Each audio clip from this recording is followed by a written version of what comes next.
Good morning and welcome to the Morning Sprint. I am Brittany Weir, Jasmine Gray. She was on our morning show this morning, but she's got some busy plans right now, so I'm taking over. But we also have Rebecca here with us behind the screen, as always, to join in on the conversation. Alrighty. And then we also obviously want you guys to join in on the conversation. So any comments, questions, concerns, anything, throw it at us in that comment section below and Jasmine will get to it. But first, we always want to start off with the teaser, something to keep you guys guessing on what stories we will have. But this is a really interesting one. It's been making national news. So an Australian sailor and his dog, they were rescued after 3 months at sea. Well, we have their miraculous story of survival and determination. Trust me, you're not going to want to miss the details behind this one. You can go ahead and pause it right there. We don't want to give everything away. But the more that comes out about this story, it gets even crazier. So we're going to share that with you guys in a little bit. But first, we want to start with a story that's a little bit closer to home here in the Star City. Roanoke City historic Gainsboro Neighborhood will soon be getting a facelift. Will the City Council approve the Gainsboro Hub concept plan this week? The idea is to bring back to life what was once a vibrant African-American business district before the urban renewal in the 1950s. So the concept plan focuses on 3 areas of Gainsboro. This is Henry Street, Jefferson Street, and the area surrounding the former Clater Clinic. The vision is to build community centers, bring in locally owned businesses, and more affordable housing and create better access to health care. This particular area, they were very specific about health and wellness and supporting entrepreneurship, particularly minority-owned businesses. The project already has 2 sources of funding, including a grant from Virginia's Department of Housing and Community Development. $5 million is coming from the American Rescue Plan funding, which must be used by the end of 2026. So a bunch of things to be looking forward to in the coming years here in the Star City. But if you guys have a suggestion on what you would like to see come to the Gainsboro neighborhood or come back, excuse me, to the Gainsboro neighborhood, let us know in the comment section below. Yeah, I actually live in the Gainsboro neighborhood. I live in the Jefferson Crossings building, and I'm really excited to see, what might pop up, what, the new businesses that could come in. Philip and I love just like walking around, and yeah, we take the pedestrian bridges downtown, but like I would love to be able to just walk in my backyard, and pop into shops and do browsing and like those kinds of things. So I think that'd be really nice to just like see that area, come back and re-flourish. And I feel like there's so many vacant buildings, or at least what look like vacant buildings to me from the outside, that have that space available for those local businesses, whether it's, we love our bakeries, our coffee shops, things like that, maybe a local restaurant, a clothing store, or maybe a community hub kind of thing. So excited to see what happens in the next couple years there. But we do want to get to a topic that not many people like to talk about. At least I hated talking about it when I was younger. Oh, I loved it. Oh, no, not me. Anytime someone mentioned back to school in the middle of summer, I was like, why are we talking about this? But before you know it, back to school, it will be here because the school year is right around the corner. And that means it's time for that back to school shopping, which we all know can be expensive depending on how many students you are shopping for. Well, to help families not break the bank, the New River Valley nonprofit, We Are All of the Above, is hosting their 4th annual back to school extravaganza. It is this weekend. So they'll have 100 new backpacks to give away, along with all the back to school essentials like notebooks, pencils, and glue sticks. We're really excited to be able to help kids go back to school just focusing on doing their best, not worrying about if they have what they need or being embarrassed because they don't have the proper supplies. So if you need those back to school supplies, the event, it is this Sunday from 3 to 5 at the Randolph Park in Dublin. And I know in the next coming weeks, there will be a number of events happening around our area to help, whether it's the teachers, the parents, the students with those back to school supplies. So be on the lookout because we'll be updating that list. But this is the first one happening on Sunday. Like we said, we know it can be expensive, especially if you have a number of students to shop for. I am one of 4 kids. So when we would do back to school shopping, my mom had her hands full. So I can't imagine for people out there, this is going to be very helpful. All right, so now we want to get on to an update for you out of the city of Danville. That casino, that popular one that just opened up not a little more than a month ago, is hitting the jackpot with their Caesars, Virginia site. We're told the temporary casino brought in nearly $19 million last month after pulling in almost $12 million at the end of May. Lots of money and revenue for that city. Well, the city has now collected about $1.8 million in gaming tax revenue. In addition to more than $771,000 in direct payments from the Caesars agreement, that is a total of more than $2.6 million so far. And like we said, it's only been open for like a little more than a month or two. I mean, this is crazy revenue. So if you are someone who's maybe been out to the casino, you've been a part of this and helped out with this, let us know in the comment section below. Also, what your thoughts are on the casino, what you like to see, or maybe your hopes for the future when they open that final site next year. I know, and so it's like, when I was writing up this story, I was looking at all these numbers, and I was like, whoa, those numbers are so hard to they're so huge. Like, it's so hard to comprehend sometimes, but it's like $2 million just back in the city of Danville. Yeah. And we talked to city leaders, I think right at the end of May when these first numbers came out. They say that, they'll decide that money goes into a account or a pool or whatever phrase you want to use, and they can use it for education. So some of that money could go into the school system, or they could use it for. No, you're good. You're fine. They can use it for education. They can use it for, economic development projects in the city, so funding new businesses, giving out small business grants. So there's a lot of different places in the city where this money can go. And I think it's really good that they have the freedom to be able to divide that money up and be able to, reinvest in Danville, because this is going to be a huge tourism driver, especially, it already is, but especially when the main campus, the main one opens up. And so I think it's really exciting to see how Danville's gonna build. I think Danville's gonna be one of the cities in our area that grows the most within the next 10 years. Oh yeah, definitely gonna see some of that growth. But it's crazy how one business can make all that change so quickly too. So we'll keep you guys updated on more changes that are coming there to the city. But now I want to switch over to some produce. One of my favorite fruits is a strawberry. But if you've noticed, strawberries, they're getting bigger than usual this year. I've noticed that. I had some this morning, and I had to cut them.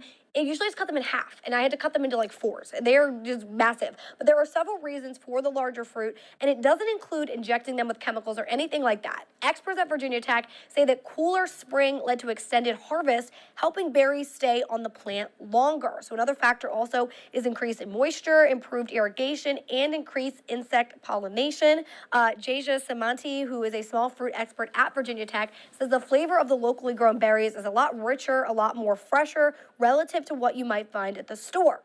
So I really always encourage people to go pick them and enjoy the locally grown berries and support a local community.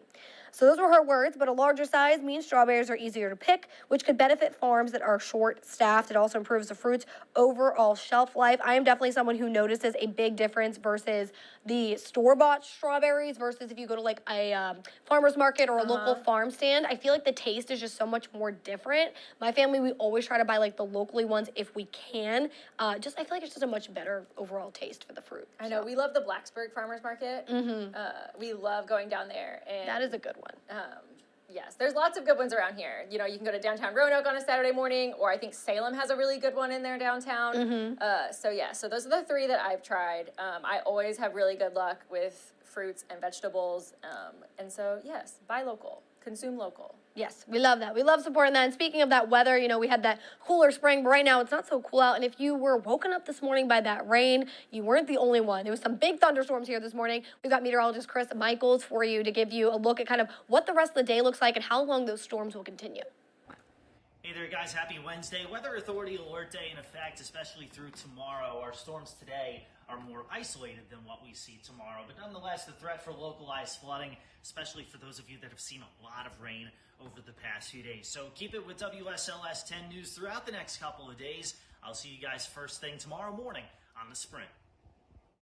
All right, thank you, Chris, so much. And as always, make sure to download that weather app to keep you guys up to date on when those storms could be coming through your areas or any other weather alert days that we issue in the future. Our meteorology team is working very hard to keep everyone updated and as safe as possible.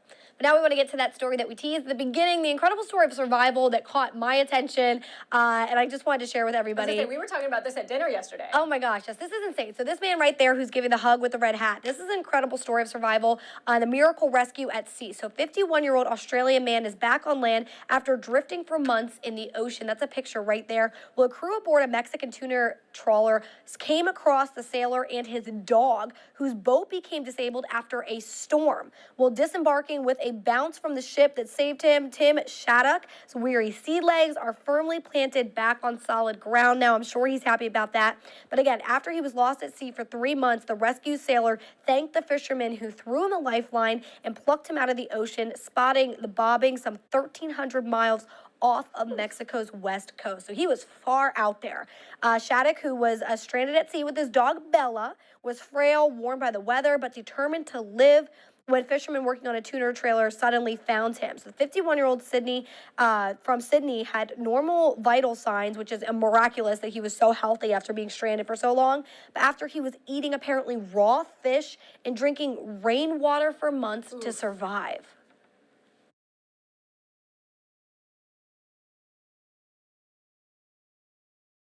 Okay, so we were supposed to have, I guess, sound from him, but I guess the video didn't drag over. But Tim was saying that he was just so thankful to the men who helped save his life in that fishing boat. So Shattuck and Bella were just weeks into their 3-month voyage from La Paz, Mexico, to the French Polynesia when he says a storm wiped out all the electronics aboard their ship that left them with only each other. So we want to break this down. I know, Bella is so sweet. So I couldn't even imagine being stranded at sea for 3 months, just you and your dog, which thankfully he had company. I will say that because I can't imagine what that would be like by yourself. But at the same time, to also then see they're both healthy and okay. Like, he's okay, the dog's okay, they fought for those 3 months and they made it work. And then also, I can't even imagine what that feeling of relief when that other boat came and saved you. I mean, this is incredible. This is, I'm sure, to be a movie soon because it's just the story plot line. Oh yeah, I'm sure it's already in development. Tom Hanks, where you at? I know, right? Look at We that. need another one. We need a reprise. My goodness. I'm like I said, so happy he's okay. But I was talking about this. I don't know if, I understand you got to do what you got to do to survive, but eating raw fish for 3 months? I mean, yeah, he probably had some sort of, I don't know if he had a fishing pole or what he had, but he was probably plucking them out of the ocean and just. Yeah.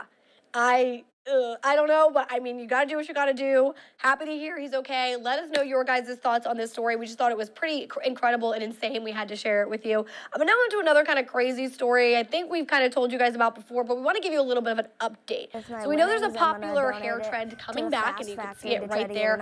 It is the mullet. And let me know your thoughts on this trend coming back. I've got some thoughts of my own. But a 9-year-old boy from Wisconsin is bringing back the 80s. Emmett Bailey took the spotlight when he decided to run for the USA Mullet Championship. He took home the title in the kids division last year along with prize money. I did not know you could win money for this, but I guess that makes sense. This year he's back to defend his title. Look at that flip. Oh yeah, I know. Look at him. He's proud of his hair. He has very shiny hair. But this year he is back to defend his title, but he plans to do something different with his money. Fast Factory Foundation is a nonprofit based in Wisconsin that uses donations to help other kids get go-karts. So not only is he growing this incredible hair, he is also giving back to kids in his community as well. So we love to hear that for him. But again, just still an interesting competition. That this is even a thing, that there is a mullet. Are you team mullet? Honestly, no. I am not. I am not a fan of the mullet. I am not a fan. I do not prefer it. But again, I understand it's everybody's own head of hair and everyone's own look that they prefer. On this little 9-year-old boy. Yeah, I think that's cute. He definitely rocks it and he knows how to rock it. I think there's a whole personality that has to go along with it. But for me, does Morgan Wallen have a mullet? I think not anymore. I think he used to. Okay. I feel like he has the personality of a mullet. Exactly. Well, there you go. See, you gotta have the mullet and the personality, and they go together. But let us know your guys' thoughts on this. Do you have a mullet right now? Does your kid have a mullet? Do you like this trend coming back? I want to hear from you because I've said my opinions, but we want to hear other thoughts as well. All right, and then we want to get onto a story that has been probably blowing up your TVs, your social media, everything. If you did not know, this Friday is the premiere of the Barbie movie. It is everywhere. Everyone's wearing their pink in support. But 2 out-of-this-world icons have come back to Earth ahead of a major motion picture event. Like we said, that Barbie movie that's being released on Friday. We'll take a look at this. The only 2 Barbies to actually fly to space are now on display at the National Air and Space Museum in Northern Virginia. So the Barbies traveled into space and paid a visit to the International Space Station last year. Their mission Dream Star Barbies are a collaboration between Mattel and NASA. The dolls are a part of the Smithsonian collection and encourage young girls to pursue careers as astronauts and space scientists. So I know we've been blowing you guys up with that Barbie knowledge and information, but I think this is pretty cool. One, that the Barbies even went to space because these dolls have done more than a lot of people have ever done. But also just encourage, like they're like, oh yeah, I went to space, that's fine. But then encouraging young girls to also pursue a career in STEM, maybe even want to be astronauts themselves. Obviously, we love seeing that, and seeing that they could do that. I mean, seeing that in the doll you're playing with. You know, my Barbie was an astronaut. I want to be one too, or just any sort of career out there. So we love seeing that. So Yes, I'm so glad. I feel like I had so many Barbies when I was growing up too, like all Oh the my different gosh. careers. So I had tubs full. Like you know, like the big plastic like moving boxes. yes, I yeah. had a tub full of them. And Yeah. then my sister would take their little plastic shoes and match them up and set them Aw. on our entertainment center in just a perfect line. And yeah, we were organized to all get out. Oh, with our you guys Barbies. played so nice with Barbie. I did not have that kind of thing. No, so I had all the Barbies. But if you didn't know, I have 3 older brothers. They played with Barbie very differently. Oh, so no. they cut her hair, they drew on her face, they twisted and tangled her all over the place. So sometimes I would come back and Barbie was not in the best shape and I would be very upset. Oh, so no. we were not as nice. I was, they were not. So anyway, lots of stories, lots of memories around Barbie. I think that's why this movie is becoming so popular before it's even premiered. But we want to check in with our web girl, Jasmine. So good morning, Jasmine. How are you? I'm doing great. How are you doing? We are doing good. Did you play with Barbie as a kid? Yeah, I love Barbies growing up and Bratz too. Oh, yes, Bratz. We love Bratz. All those dolls, bringing it back with that nostalgia. But what did you think of the sailor and his dog Bella who were rescued at sea? Oh my gosh, I thought it was an absolute miracle that he was able to survive. That I'm glad that someone spotted him. Like, what are the odds of someone seeing something bobbing out of the ocean and being able to think quickly enough to bring it back to shore? So I'm just really glad that he was rescued and that he's safe and sound now. Yeah, and to not ignore that, to be like, what is that over Yeah. there? And then, like I said, I can't imagine the Exactly. feeling of when he finally was rescued, too. Yes. And then, were you someone who was excited about back to school, or were you like, no, let summer continue even longer? I think when I was like in elementary school, I was really excited about going back to school. But when it gets like the middle school and like high school years, I want it to last a lot longer because I feel like middle school is rough Girl. for everyone. Amen. Yep, I think we can all relate to that. Middle school was not the Yeah. best time ever. But yeah, no, I wanted my summer to just never end. That's how I felt. And I still feel that way. I love the warm weather. Do we have any viewers or comments today, Jasmine? We have a lot of viewers. You don't have any comments currently, but as always, you can head to our website. The article is number 1 on our page. All you need to do is scroll beneath the live stream and you can drop a comment there. All right, perfect. Thank you so much, Jasmine. And I hope you have Of course. a good rest of your Wednesday. And we'll be checking in with you later in the week. All right. Thank you so much. All righty. So, as always, guys, leave those comments. Even if it's after the live stream, we will always bring them back up to you in the sprint because we want to discuss them. Unfortunately, we didn't have too many comments from yesterday, so that's why we didn't bring back the comment section today. But if you guys leave those comments, we will address them and we will give them the respect that they deserve. But we do want to leave you guys with always as our headlines what you can look forward to coming up later in our newscast at noon. So coming up, we have new details this morning on the American that's being detained in North Korea after crossing the demilitarized zone. Military leaders say that U.S. Army soldier Travis King is being held in North Korea after bolting across the border and then effectively handing himself over to the regime run by Kim Jong-un. What negotiations are being discussed for him? Crazy story right there. Plus, opposition is forming to Governor Youngkin's decision to send 100 Virginia National Guard troops to Texas.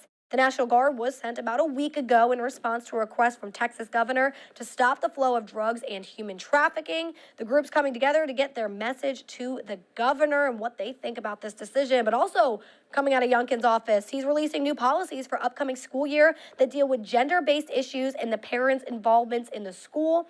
Why some say this could harm our students. We have all those details and those policies coming up for you later. But that is all we've got today. Rebecca, you got anything else to add? I don't think so. I think I'm just kind of cruising. All right. I think that's good for a Wednesday. We're there. We're halfway through the week. Hump day. Yes, hump day. So you guys stay strong. We're almost there, and we'll continue to bring you the latest stories and crazy stories that we find for you here on the Morning Sprint. As always, I hope you have a good rest of your day and a good rest of your week. Thanks for joining us.